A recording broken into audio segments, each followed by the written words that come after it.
Projekta mērķis ir izstrādāt iekārtu, ar kuru var detektēt mikroplasmasu un PFAS piesārņojumu vidē, ar mērķi labāk uzraudzīt un novērst piesārņojuma cēloņus. Un šo mēs Cietvilu fizikas institūtā darīsim ar pilnībā jaunu izveidotu tehnoloģiju detektēšanai online režīmā, kur mēs izstrādājam iekārtu tieši dabas lietojumiem, respektīvi lietojumiem ārpus laboratorijas. Iekārta būs kā sensors, kurš ņems ūdeni no vides, kurā viņš ir ieinstalēts, filtrēs viņu. Būs arī uztaisīta detektēšanas sistēma, ar kuru mēs varēsim noteikt PFAS un mikroplasmasas daudzumu konkrētā vietā, konkrētā laikā.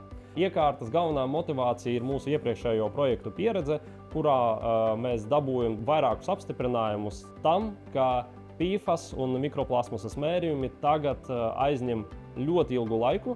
Viņi ir ārkārtīgi vajadzīgi, bet neeksistē nevienas iekārtas, kura var to darīt tiešsaistes režīmā.